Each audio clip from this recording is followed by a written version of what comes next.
Pooja Poddar and you are watching Poddar Girl Dream Hub. So guys, आज का हमारा topic है प्राचीन भारतीय इतिहास को जानने के प्रमुख स्रोत क्या है। यानी बहुत सालों वर्ष पहले जो भी हमारे प्राचीन भारत में हुआ उससे हम किन चीज़ों से जान सकते हैं। तो चलिए गाइस, बिना टाइम वेस्ट किए हम अपना टॉपिक स्टार्ट करते हैं। सो गाइस, हमारा क्वेश्चन है प्राचीन भारतीय इतिहास के अध्ययन के प्रमुख स्रोतों की विवेचना करें। भारत एक ऐसा देश है जो युगों तक विकसित होता रहा है, लेकिन अब सवाल ये है कि प्राचीन भारतीय इतिहास है क्या।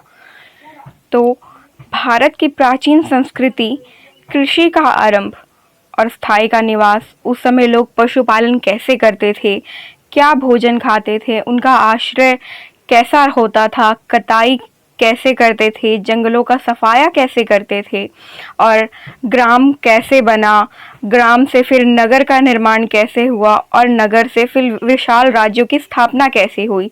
इन सब ही चीज़ों से मिलकर हमारा प्राचीन भारत का इतिहास बनता है। तो इन्हीं चीज़ों को जानने के लिए जो बहुत सालों पहले हुई थी, आज हमारे पास कुछ ऐसे स्रोत हैं जिनसे हम इन चीज़ों को जान सकते हैं। तो प्राचीन भारत के इतिहास को जानने के हमारे पास प्रमुख 3 स्रोत हैं। पहला साहित्यिक स्रोत, दूसरा पुरातात्विक स्रोत और तीसरा यात्रा वृत्तांत। फिर पहला जो हमारा साहित्यिक स्रोत है उसके भी हमारे पास तीन प्रकार हैं। पहला धर्म ग्रंथ, दूसरा धर्मनिरपेक्ष ग्रंथ या अन्य साहित्य और तीसरा ऐतिहासिक रचनाएं। तो आज हम भारतीय इतिहास को जानने के पहले स्रोत के बारे में पढ़ेंगे, जो कि साहित्यिक स्रोत। हमारा पहला जो प्रमुख स्रोत है वो है साहित्यिक स्रोत। जैसा कि हमने पहले देखा कि साहित्यिक स्रोतों को भी 3 भागों में बांटा गया है, जिन्हें हम जान चुके हैं, जो कि है धर्म ग्रंथ, धर्मनिरपेक्ष ग्रंथ या अन्य साहित्य और तीसरा है ऐतिहासिक रचनाएं। तो हम शुरू करते हैं पहले प्रकार से, जो कि है साहित्यिक स्रोत। इतिहास जानने का सबसे प्रमुख तथा विश्वस्त स्रोत साहित्य होता है।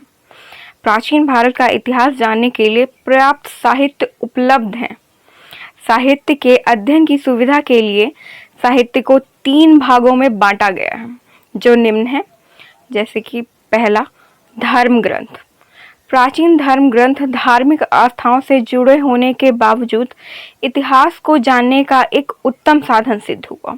यानी कि जो हमारे धर्म ग्रंथ होते थे वो धर्म से तो जुड़े रहते ही थे, वो हमारे धर्म के बारे में तो बताते ही थे, लेकिन आज वो हमें उस समय का इतिहास भी बताते हैं। प्राचीन भारत में अनेक धर्मों के धार्मिक ग्रंथ से हमें जानकारी प्राप्त होती है, जो कि हम आगे देखेंगे। सबसे पहला धर्म ग्रंथ है आर्यों के धार्मिक ग्रंथ, यानी हिंदुओं के धार्मिक ग्रंथ। आर्यों के प्राचीन ग्रंथ वेद हैं। इनकी संख्या 4 है, जैसे ऋग्वेद, यजुर्वेद, सामवेद और अथर्ववेद। यद्यपि ये वेद आर्यों के धर्म ग्रंथ हैं, फिर भी इन वेदों से आर्यों की तत्कालीन राजनीतिक, सामाजिक और धार्मिक और आर्थिक दशाओं की जानकारी मिलती है। ऋग्वेद जो हमारा सबसे प्राचीन वेद है, इससे आर्यों के प्रसार, विकास और संघर्ष का जानकारी मिलता है। यानी कि जो हमारे आर्यों के जो धर्म ग्रंथ थे उनका विकास कैसे हुआ, हमारे धर्म का फैलाव कैसे हुआ, इन सब की जानकारी जो है हमें ऋग्वेद में मिलती है। वेदों के पश्चात उपनिषद, ब्राह्मण ग्रंथ तथा अरण्यकों की रचना हुई। उपनिषद तथा ब्राह्मण ग्रंथों से राजा परीक्षित के बाद से लेकर बिंबिसार के पूर्व तक के इतिहास का ज्ञान प्राप्त होता है। इसके पश्चात सूत्र साहित्य की रचना हुई, जिसे 3 भागों में बांटा गया। पहला धर्म सूत्र, दूसरा कल्प सूत्र और तीसरा गृह सूत्र। धर्म सूत्र में वैदिक यज्ञों की शास्त्रीय विवेचना है, यानी वैदिक काल में जो यज्ञ हुआ करते थे उनकी जानकारी हमें धर्म सूत्र में मिलती है। गृह सूत्र में गृहस्थ के संस्कारों तथा धर्म कांड का वर्णन किया गया है। कल्प सूत्र के अंतर्गत वैधानिक, सामाजिक तथा राजनीतिक स्थिति का वर्णन किया गया है।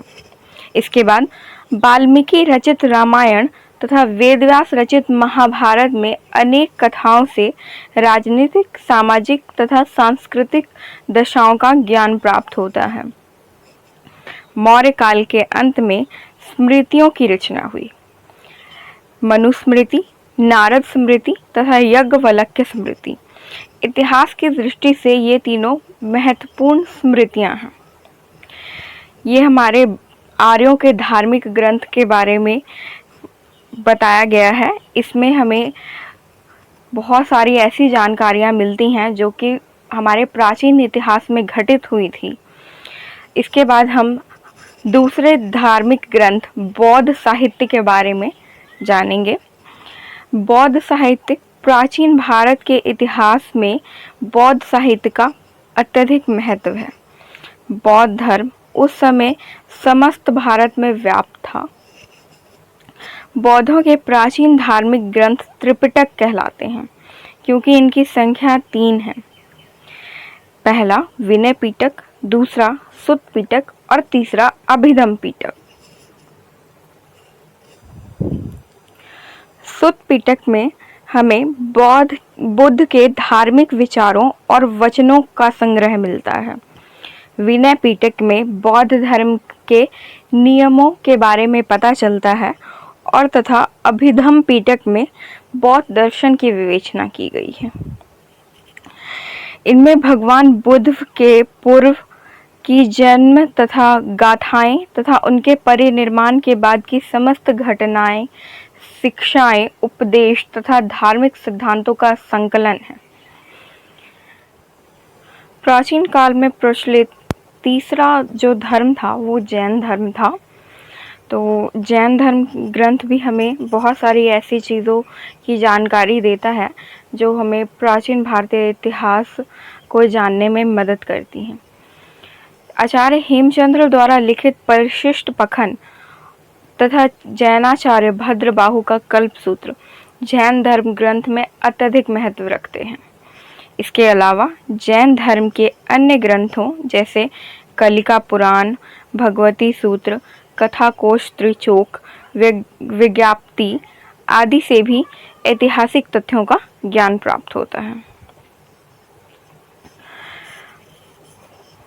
साहित्यिक स्रोत जो हमारे प्राचीन भारतीय इतिहास को जानने का पहला स्रोत है, उसके पहले प्रकार धर्म ग्रंथ के बारे में हमने जान लिया है और उसका दूसरा प्रकार है धर्मनिरपेक्ष ग्रंथ या अन्य साहित्य। आइए हम उसके बारे में जानते हैं। इतिहास की दृष्टि से अन्य साहित्य के अंतर्गत सर्वाधिक प्रमुख एवं महत्वपूर्ण ग्रंथ कौटिल्य का अर्थशास्त्र है, जो हमें उस समय की राजनीति की एकमात्र पुस्तक है जिससे हमें पता चलता है कि उस समय किस तरह की शासन व्यवस्था लागू होती थी।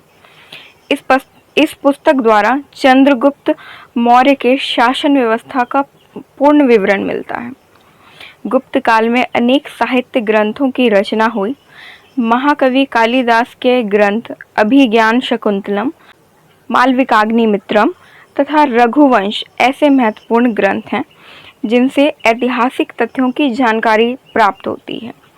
विशाखदत्त का मुद्रा राक्षस तथा ऐतिहासिक नाटक भारतीय इतिहास जानने हेतु प्रचुर मात्रा में भास के 13 ऐतिहासिक नाटक तत्कालीन इतिहास के महत्वपूर्ण साधन हैं। इस प्रकार प्राचीन भारत का इतिहास जानने हेतु प्रचुर मात्रा में साहित्य उपलब्ध है। तो हमने हमारे साहित्यिक स्रोत के दूसरे प्रकार यानी धर्मनिरपेक्ष ग्रंथ या अन्य साहित्यों के बारे में कुछ जाना, और हमारे साहित्यिक स्रोत का जो तीसरा प्रकार है वो है ऐतिहासिक साहित्य। अब हम जानेंगे कि हमें ऐतिहासिक साहित्य ऐसे कौन कौन से हैं जिनसे हमें प्राचीन भारतीय इतिहास के बारे में जानकारी मिलती है। तो ऐतिहासिक साहित्य में जो वो पहला साहित्य है वो महाकाव्य है। प्राचीन कालीन इतिहास को जानने हेतु ऐतिहासिक साहित्य में रामायण तथा महाभारत का सर्वाधिक महत्वपूर्ण स्थान है, जिससे आर्यों के इतिहास का पता चलता है। दूसरा महत्वपूर्ण ऐतिहासिक साहित्य है पुराण। पुराण पूर्ण रूप से ऐतिहासिक ग्रंथ माने जाते हैं। पुराणों तथा उपपुराणों की कुल संख्या 18 है। इन पुराणों की रचना लौहमर्ष तथा उनके पुत्र उग्रश्रवा ने की थी।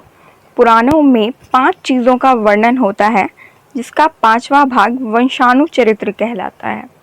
इसमें राजवंशों का वर्णन किया गया है, जिससे उस समय के इतिहास की जानकारी मिलती है। ऐतिहासिक साहित्य में तीसरा महत्वपूर्ण भाग जो है वो प्रशस्ति काव्य है। वान द्वारा रचित हर्षचरित से हर्षकालीन इतिहास का ज्ञान प्राप्त होता है। इस प्रकार कल्हन की राज तरंगिणी से उस समय तक के कश्मीर के इतिहास का ज्ञान मिलता है। कल्हन के समकालीन 12वीं शताब्दी में विल्हन ने विक्रमांक चरित्र तथा संध्याकार नंदिनी ने रामचरित्र की रचना की। चंद्रवरदाई का पृथ्वी राजरासो 12वीं शताब्दी का ऐतिहासिक ग्रंथ है। इस ग्रंथ में दिल्लीपति पृथ्वीराज चौहान का इतिहास। हे फ्रेंड्स, जैसा कि आप सबको पता है कि आज हम इस चैप्टर का फर्स्ट क्वेश्चन को डील कर रहे थे। तो ये फिगर है और इसी फिगर के अनुसार 30 मार्क्स का या फिर 20 मार्क्स का ये क्वेश्चन है और हमने इस वीडियो में इस पोर्शन को क्लियर किया है और अगली वीडियोस में हम इस पोर्शन को क्लियर करेंगे।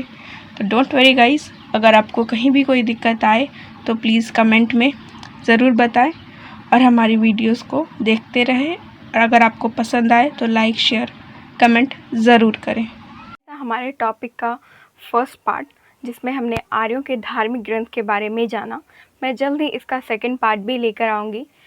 If you like this video, please like, share and subscribe this channel. Thank you very much.